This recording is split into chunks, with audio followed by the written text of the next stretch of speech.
Well, hello, and welcome to the Growth Mindset Podcast. Join me, Sam Harris, on my journey of curiosity and growth.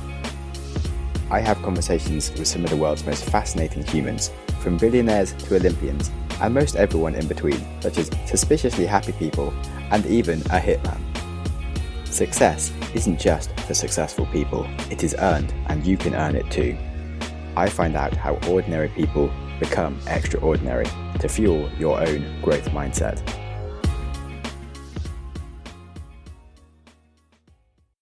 Welcome to the Growth Mindset Podcast. It's my pleasure to have you here. Thank you. Today we have Richard Hall, the CTO of Kokoon, and it's a really cool app and headphones that basically changes your life with how you sleep and goes into your brain and sort of measures what's going on and plays great sounds to optimize your sleep patterns and helps you with traveling. And it's a really, really cool piece of technology, which is why it's very exciting to have the CTO of the company here to talk a bit more about the technology and how they've built it. So firstly, Richard, I like to ask my guests about their life story. So could you give me a bit of a breakdown in like 3 minutes? Okay. The potted history is, grew up 2 brothers. I have a twin brother. Went to uni, studied general engineering, specialized in electronics information. Alongside that, my passion's probably football and playing guitar. And worked as an electronics design engineer for about 5 years before jumping on board the Kokoon bandwagon or starting the Kokoon journey. So I've been doing the kind of exciting startup thing since 2015. So that was less than 3 minutes. So. Yeah. Plenty of things to go into straight away. So firstly, what's it like having a twin? Yeah, when I talk about the twin thing, it's cool, obviously, kind of playing music together, playing football together growing up. But equally, our little brother is kind of into those things as well. So we've had a lot of fun growing up. And bringing this to Kokoon, he was one of our first employees within Kokoon as well. So my twin brother. So that's a whole other interesting... I imagine that'd be confusing for people. I think it was a bit confusing. Yeah, we had some good fun and games when people would come into the office. And poor old Mike would be sat there kind of coding away and someone would, come and start talking to him that knew me. So there's a lot of fun and games with that. But yeah, it was good. From the sibling relationship element, Mike did 3 years working at Kokoon. And by the end of that, I think we were pretty happy that our relationship as brothers was still surviving, me being his boss, etc. But yeah, it was a great experience and we're still best of friends now. So cool. I'm really into body hacking, these kind of things. It just seems like you must have so much potential to experiment with things and be like, if I do this much homework when you do much less, do we still get the same grade? And you can optimize things. The answer is no, we don't still get the same grade. So we're quite different in personality. In some ways, we're very different. In some ways, very similar. But and I don't know whether that's because we grew up together then kind of on purpose. We developed quite individually, so to have our own identities. But he's a bit more kind of loose and free in his thinking, and I'm a bit more kind of controlled and planned. Did you feel that kind of, because when you try to explain what it's like to have a brother or sister, someone that's like an only sibling, it's kind of hard for them to sometimes conceptualize, but I imagine it's almost like another level above that of someone that kind of is there every single moment. It's a bit, yeah. We do have, I would say, almost telepathic. If we're observing, I'll know exactly what he'll find funny and vice versa, and he can make me laugh harder than anyone. But yeah, in terms of understanding each other's sense of humor and stuff like that is at a very close level, I guess. It's nice to reflect, actually, but yeah, I think I'm pretty lucky. Okay. Then your other passions, guitar and football. Does you put a lot of time into those? Or are they just always been side hobbies? Love. So I love playing my guitar. I was never very diligent. So it never took me long to kind of learn enough to kind of get by when I was playing in bands and stuff. So I never kind of pushed it to the point where I was kind of really good. And I kind of, in more recent years, I kind of switched, let's say, to playing bass because I found it was kind of a bit more in line with how much time I had to commit to it. Actually, one of the nice things about Kokoon is there is that musical element to it. And the same with football? That was always just a side hobby? That was my deepest passion was probably football. I just loved playing football. Absolutely loved it. And then got a bit of an annoying knee injury, so I've had to kind of cut that back a bit. But I still watch football and kind of follow it and etc. And look back very fondly of my days when I had 2 good knees and I could run around after football. With supporting football clubs as well, I kind of sometimes I'm a bit standoffish. So I'm a Chelsea fan. I shouldn't say that, but sometimes I'll be quite into supporting them. Then other times I kind of not so much. Mainly when we're losing, obviously. But I'm a much better fan when we're winning stuff. Yeah. Cool. But yeah, so in terms of Cocoon, what was the pitch that Tim first came to you with then to get you involved? He came to me with this idea of wanting to make a headphone someone could sleep in. And yeah, and that was basically it. And if you put a problem in front of an engineer, they're going to want to try and solve it. That's all he really had to do. Combined with the fact that he'd saved a bit of money to kind of fund the first few months of the startup. And I liked the idea. That was the main thing that I thought was, if you could make a headphone that was comfortable to sleep in, then obviously that's something the world could do with. So that was where I was very interested. And kind of decided to join the mad adventure. Yeah, fair. So did you have any idea in the road plan at that point that you'd be kind of going into EEG? So the idea for Tim came from the fact he'd struggled. So he working in the city in London, obviously, stressful presentations, etc. He'd be delivering and, couldn't sleep basically, wanted a set of headphones to sleep in, and that didn't exist. So that was the crux of the drive. And we started really just looking at, the obvious things around, okay, so it's a headphone, we need to make this more comfortable for side sleeping in, especially. And then we started looking into more of the music side and more of a kind of sleep sensing side of things, which is quite early on as well. The kind of EEG came into it. Cool. That's interesting. And then how did you guys sort of work out what the pitch was to people to sell it? And when did you first make sales? Well, the first people we really pitched to were Hacks, who are a hardware product accelerator based out in Shenzhen. And so we essentially, at that point, it was an ultra low profile over a headphone. Tim had done a lot of 3D printing of kind of prototype parts. So we had some kind of cool kind of prototyped ear cups. And really, let's say, kind of the electronics was more in very nascent kind of sketch form at that point, or just kind of ideas really. And so the pitch was way different to where we're at now. Obviously, we're kind of 5 years further down the line with a lot of expert input, etc. But it was still loosely the same. It was still about a sleep headphone, playing audio to help you relax and sleep. And it was always an ANC headphone. So the kind of noise blocking was always potentially a bigger part of it than it is now. But I don't know, maybe not. I mean, it seems to do a lot of noise blocking at the moment. Yeah. Had to I just mean probably more in terms of differentiating technologies. ANC is a established technology that we use and others are very active in developing, whereas we're probably more focusing on the comfort and the kind of sensing and audio, kind of trying to understand this connection between audio for relaxation and sleep. Yeah.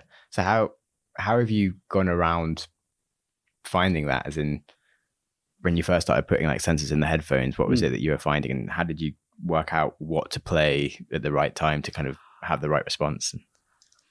Interesting. I think so. With audio for sleep, it's very personal. So everyone's kind of different. Earlier, we were talking about our own musical preferences.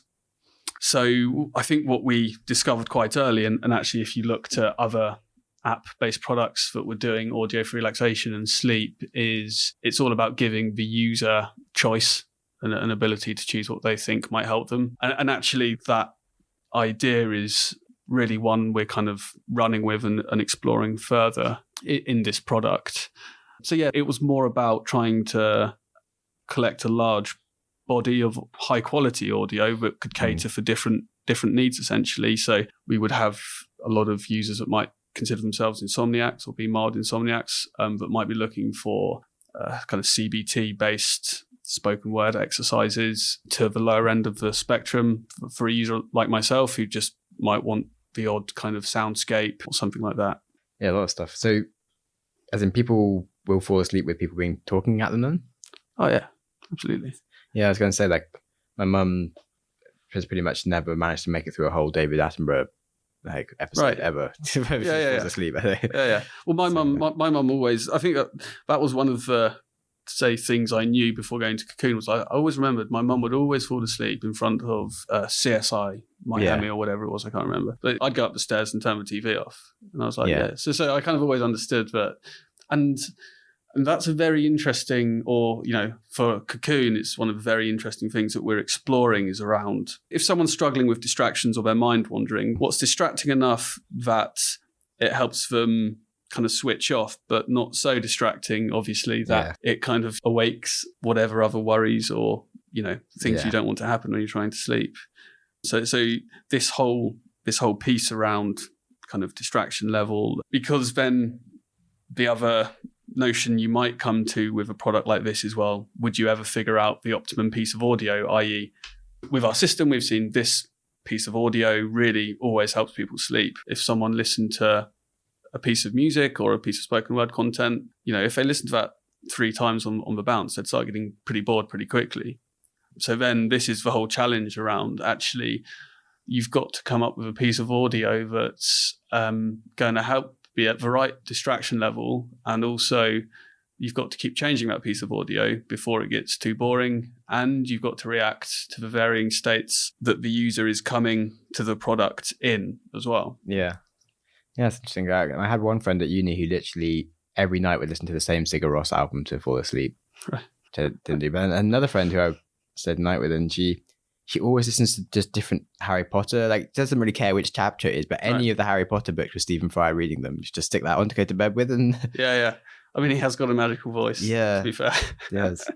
That's interesting. So, but she would cycle through different passages of Harry Potter. Yeah, I think she would generally kind of listen in a sort of sequence, but like wasn't too bothered because she kind of knew them all quite well anyway. Right. And it was like, it's just nice. Yeah. But it's an interesting one as well, because, I mean, do you listen to music when you're working? I've made like a coding playlist now. It's quite nice. It works quite well. It almost sort of forces me to be more focused because I've got used to the fact that I'm always focusing when I'm listening to this music. It makes me know that I'm not going to be checking my phone when I have this music on kind of thing. But otherwise, I kind of find it a bit distracting. So for focus, I have my different albums that I listen to. And it's kind of interesting that I will maybe focus, or I'll explore one artist and I'll listen to a lot of that artist in phases. And then once I start getting a bit bored of that, I'll kind of shift to something else. But then I'll still occasionally go back to that artist. So it seems, so this kind of personal preference and familiarization is an important factor, because it doesn't necessarily mean once you get bored of something, it doesn't mean that won't become interesting You've again. had much difference between men and women on this, because I know, like, I did some DJing and women love like familiar music, whereas men are much more alternative on average. So like men will spend a lot more time listening to new music, whereas women just kind of like charts. Oh, interesting. We do track gender, but we haven't kind of run, let's say, experiments or queries yet. We've been, kind of focusing a bit more on the different, cohorts in a kind of quite nascent manner. So I'm trying to think, I don't have too many interesting statistics I can hit you with. But yeah, in terms of men and women, we haven't really been focusing too much. So what are like the cohorts that you found making a difference? Well, like so age or so when you log lifestyle? into our app, we ask a bunch of questions. Some are around the severity of the sleep issue you might have, and others are around what it is that might be causing you to have issues sleeping or relaxing, and then other questions around what symptoms might be. And so it's quite top level stuff. But for example, with regards to what do you think would be causing you to have issues relaxing, is it kind of light disturbance, noise disturbance? Is it stress? Various other things. It's quite a limited list, maybe kind of 5 or 6 things. But so we then use that, because the way we're looking at what kind of audio is working for people, we're kind of very interested to know what our user perceives as the issue. But as in, from those cohorts, you kind of find that, like, okay, if someone's suffering with stress, they'll probably all tend towards this type of like audio. So there is that element to it. It would be more around the effectiveness we'd be looking at. So not so much popularity, but actually for these users that have said, they struggle or they find stress is preventing them from sleeping well, then it turns out that it's these types of audio seem to be being most effective. We're more trying to get to what is it about these bits of audio that's working for these people, but also as a whole as well. I mean, it's not just about what's better for this person and that person, it's also what's better for everyone. For sure. Has there been any like really surprising things that you found? There's lots of really interesting stuff we're looking at right now, but we're doing a bit of work to validate the kind of credibility of our findings. We have like quite a big complex system, and it's not all completely validated and tested to the level we'd like. But for sure, we see trends where obviously certain types of audio are performing much better at helping people relax and sleep. So it's very exciting data. It's just we can't quite publish it yet, basically. There's a responsibility to be kind of scientific and thorough in what we're doing. And we want there to be, good credibility behind what we're doing. So, yeah. Hopefully, I think, what I can say is there is really interesting stuff there. And, we do hope to start, through our blog and through our app, of course, we hope to really start feeding this back to our users. We do at the moment give a kind of an effectiveness score in the audio library. So users can see, kind of graphically what's working better. So there is stuff there, but it is all a bit early stage. Yeah. How do you know that it would be right for some people? Because I'm pretty sure it's not right for everyone. As in the headphones, as in... It's a very personal thing at the end of the day. I think people that, are already wearing headphones to sleep in, for example, it's pretty likely a more comfortable headphone is going to be great for you. I think, for some people, it's going to come very much down to the individual and what they're looking to get out of the product. But we're aware it's not a product for absolutely everyone. Yeah, for sure. Have you had a lot of issues with people that you kind of were maybe too good at sales initially and then people kind of bought it with the wrong assumptions and stuff? So the product changed a lot in the early years. So we launched it on Kickstarter in 2015 and what we actually made was very different. Although we were still trying to build to a lot of the same objectives, even though we managed that as best as we felt we could, or obviously there was some disappointment from customers there. But I think right now, at the end of the day, there's lots of videos, there's I think, accurate view of what the product is and what the product does. It's a new product and people are buying it direct online before being able to kind of try it. So there's always going to be an element of risk there. Being positive about it, thankfully, we get far more happy customers than we do people that end up I guess it's probably people that kind of already know that it should work for them. Yeah, I think so.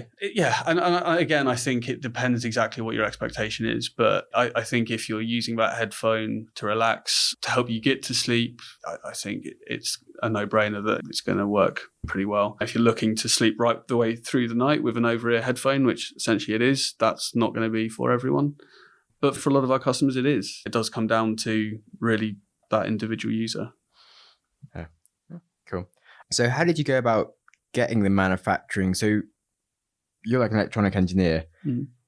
Did you kind of build everything yourself as a prototype and then work out how you could get it manufactured at scale, or did some of them just sort of provide the expertise on different things? Because the headphones now are amazing. There are multiple tactics. We did a bit of a hybrid, which was one of the reasons it took us so much time, but we wanted to kind of maintain control of the electronics. Our engineers were all kind of UK design consultancy based folks that weren't so experienced, including myself, in like mass produced electronics. So we assembled our engineering team in the UK, built better prototypes, but these weren't manufacturable prototypes. So we say, the phase of converting a prototype to a mass producible design is designed for manufacture. We basically chose our factory after talking to a lot of factories.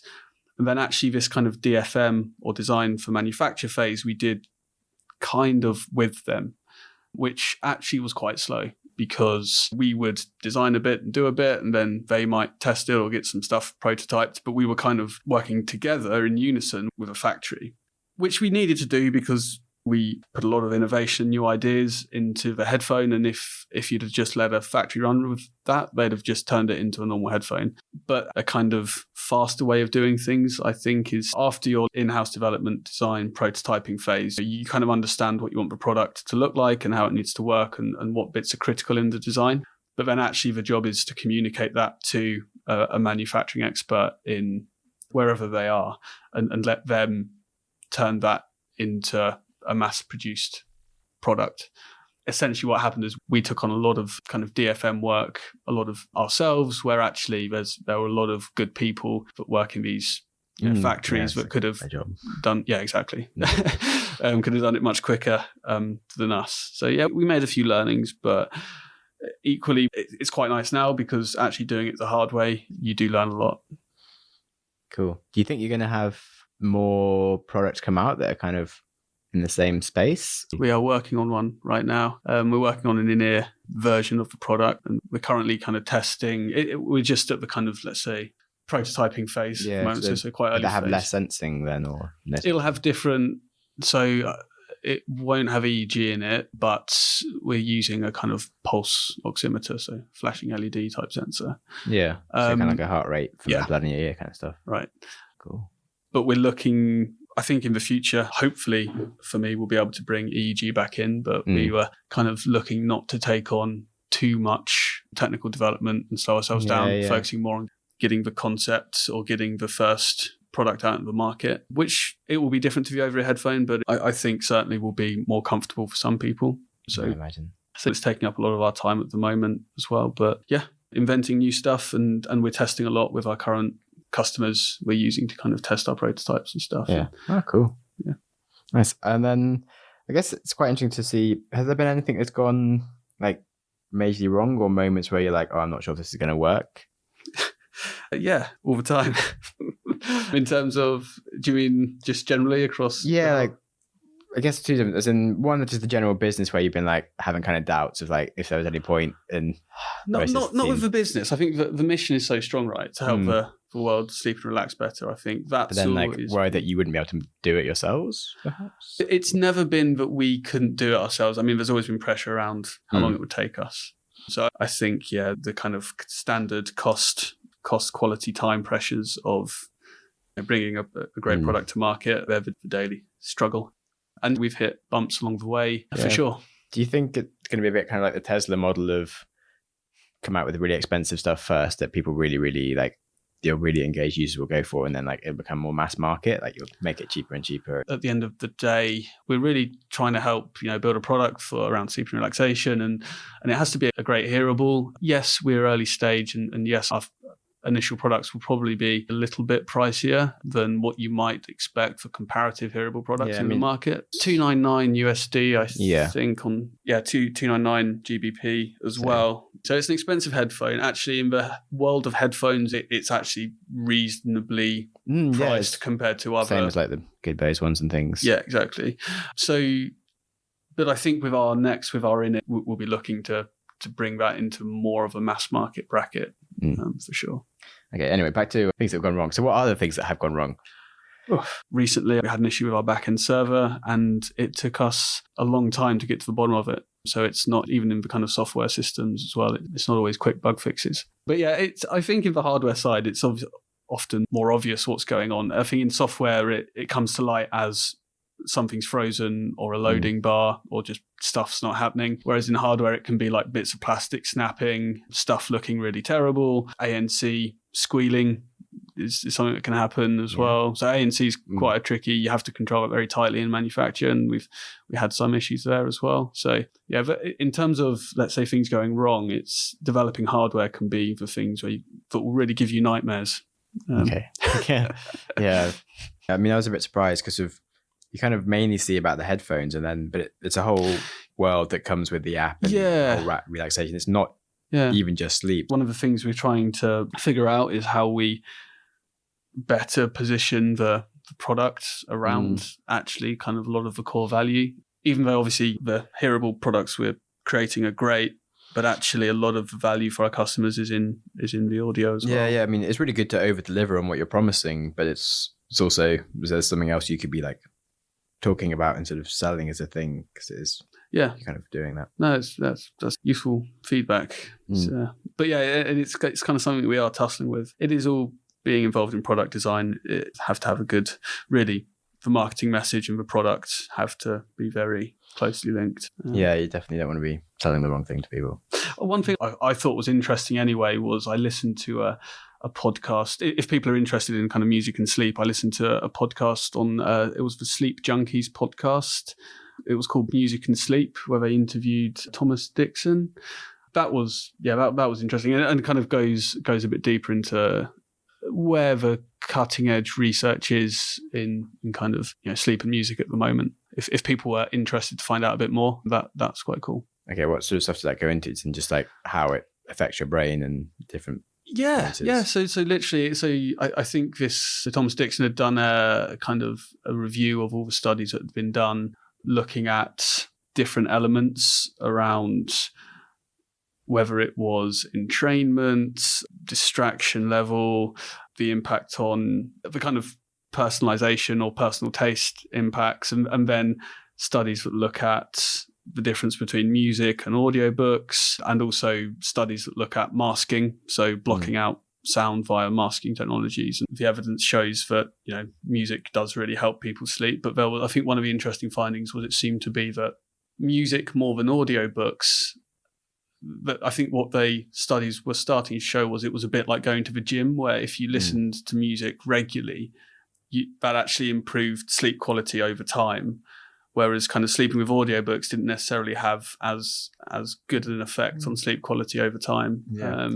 I thought it was a really interesting podcast anyway. As well. Yeah, definitely. Have you done much studies into like sleeping drugs? I'm guessing a lot of people who are willing to pay £200 for some headphones might help them sleep. Probably try drugs as well. I mean, that was one of our cornerstones of being a non-drug kind of solution. Yeah, it's a great thing if you don't want to be using drugs if it works. Exactly. But that was one of our initial pitches, to be a kind of natural way to help people help people sleep. But have you sort of seen the differences between people that use drugs and like what that does to their EEG and stuff? It's not one of the things we we don't ask users whether they're using drugs, and we haven't really done studies.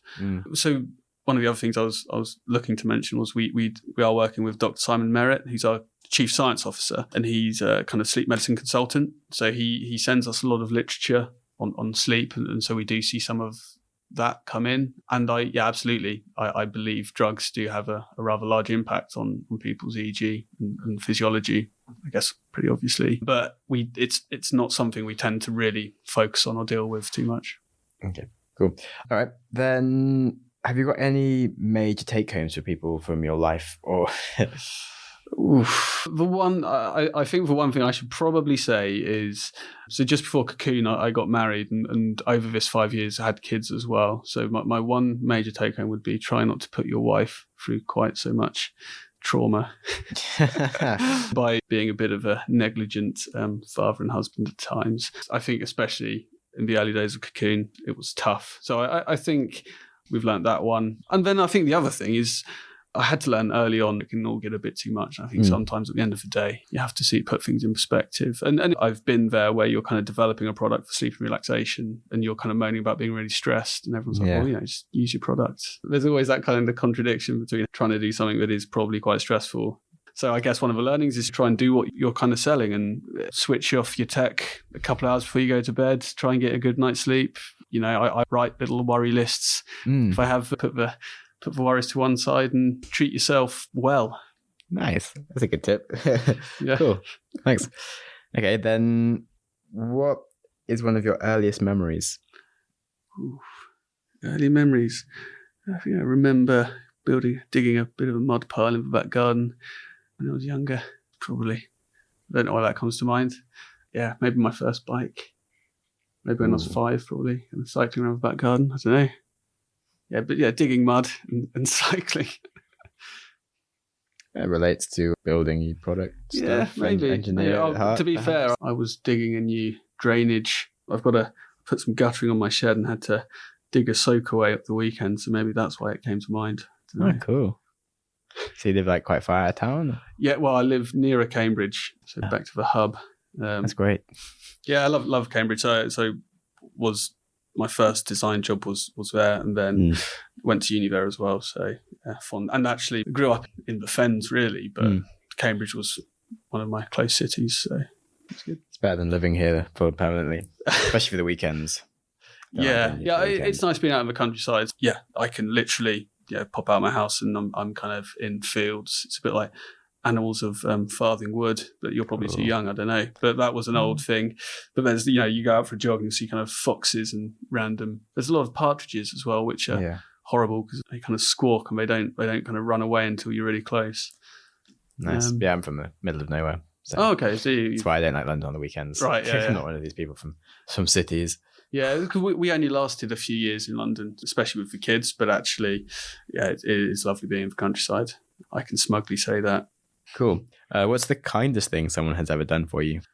Ooh, it's got to be the family. I mean, parents, being good parents, parents, wife, putting up with me. It's probably the kindest thing. Yeah. My mates for taking the piss. Yeah, you need. I think you need people to keep you on earth. Keep your feet firmly on the ground. Yeah. What about you? Yeah, I don't know about kindest thing exactly. It's in obviously loads of things my parents have done, but then like parents are kind of more likely to do that, I guess. So it's interesting to think more like random acts of kindness where someone has like no reason to do this thing, and it's just like, oh wow. It doesn't happen often, does it? Because not a lot, but sometimes. I saw some guy today as I was getting off the tube at Moorgate helped offer to carry some bags. Yeah, when I was on crutches for like a month in London, like literally people were always standing up on the tube for me and stuff. Yeah, even when I like didn't even need it, and was just like, well, I'm only here for one stop, and I can't actually be asked to walk over there to take a seat. And it's like, oh, this is awkward. I guess I'll come sit. Oh, and now I've stood back up again, and I'm leaving. Well, thanks, mate. But no, it was nice. There's quite a lot of nice people in London. I think so. People, I think, given the opportunity to be kind, people. Yeah, definitely. Are, aren't they? As one of the things, as I was talking to someone about kindness, is you can kind of be grateful for the fact that you can be kind because you have something to give, but you can also be grateful for the fact that people are like giving you the opportunity to be kind, because often like people don't give you the options, and lots of people are perfectly able to do nice things when the opportunity is there. Yeah, people don't really like present it. And you think like, oh yeah, I'll always take some money off someone. Like people can always be kind to me, but it's more like deeper than that. And it's a bit weird to just randomly accept stuff off people. Do you think, does that link to accepting help as well? Yeah. And like, why don't we just admit that we have problems sometimes? And I'm sure sometimes I feel a bit lonely and down or something, and someone could be really kind to me if I made them aware. Yeah. But like I don't really want to admit to that kind of thing. And actually, I need to sort of give people the opportunity to do that more. Yeah, no, it's a very good point. It's something, I mean, I definitely say I struggle as kind of, fiercely, I guess. We're all kind of can be quite fiercely independent at times and try and be capable and do everything. But sometimes it's quite hard just to, say you need a bit of a hand. And yeah, definitely. It's usually like you kind of just go a bit too far when doing things, and you're fine for quite a long time. You kind of don't realize that you're sort of like the whole road runner going off the cliff. He goes quite far like in midair before he's like, oh, I've gone too far. You definitely do that with stuff, I think. And you kind of used to get away with it. You're like, actually, I've been doing the wrong thing for like quite a long time. Shit. Yeah, because I think as well, like, if someone said, "What's the last kind thing I did?" I was kind of thinking, I occasionally buy the guys croissants and stuff like that. But, but then I always have one of those croissants, so it's probably not that kind, really. And maybe it's sort of like just signaling that you're kind of being nice and you want people to like you more and stuff. And yeah. So maybe that's a good challenge. Maybe I'll try and do something kind. It's always a good challenge. It's nice. It's fun. But something kind that doesn't directly reward me. That can be my extra task for the year. Nice. Well, it's been my pleasure having you on, and keep in touch. Great. I guess. Yeah, absolutely. Yeah. Thanks for having me, and thanks for listening. I hope you enjoyed the episode as much as I did.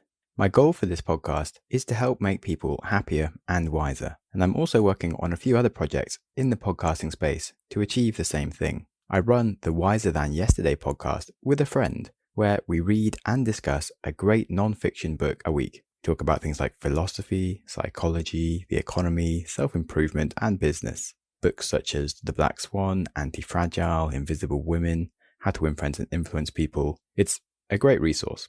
I also run the Curious Comforts podcast, finding out what's going on in the world and how to improve it with industry insiders. We've been focusing on the effects of the coronavirus lately, but I also discuss broader things like climate change and AI. Most recently, I've been building an app, Syncify. It's really to level up your podcast experience. You can connect with your friends in the app and listen to the same things. So you can listen live in real time with each other, or create shared playlists and catch up at your own pace. You learn so much more by discussing ideas with friends. It's really silly to listen alone. You can also discover and share brilliant episodes with ease without having to try and recommend podcasts in different apps and just it all getting lost and confused. So it's also good for combating isolation and mental health. I personally find social media quite antisocial, and I just don't find it easy to reach out to friends to chat for no real reason. But I do love doing things with other people, and listening to the same content means that I can naturally talk about the same things, and it just gives me that friend time without going out of my way. So I really hope that it can help you, and I just would love you to try out the beta version and help us build this. And obviously, do invite your friends. It's all about friends. So you can find out more about Syncify app by going to syncifyapp.com. Thanks for listening. Congratulations on listening to a whole episode of the Growth Mindset podcast. Before you race into another podcast, try pausing. Ask yourself, what have you learned? What could you change? How will you make that change happen? Did you press pause? Knowledge is useless without action. What did you learn? What should you change? And how will you make that change happen?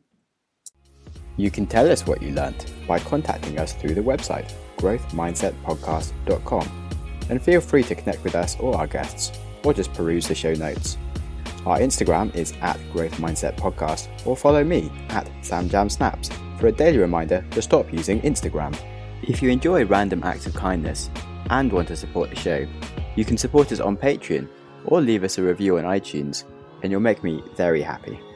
And with that, keep learning and keep growing.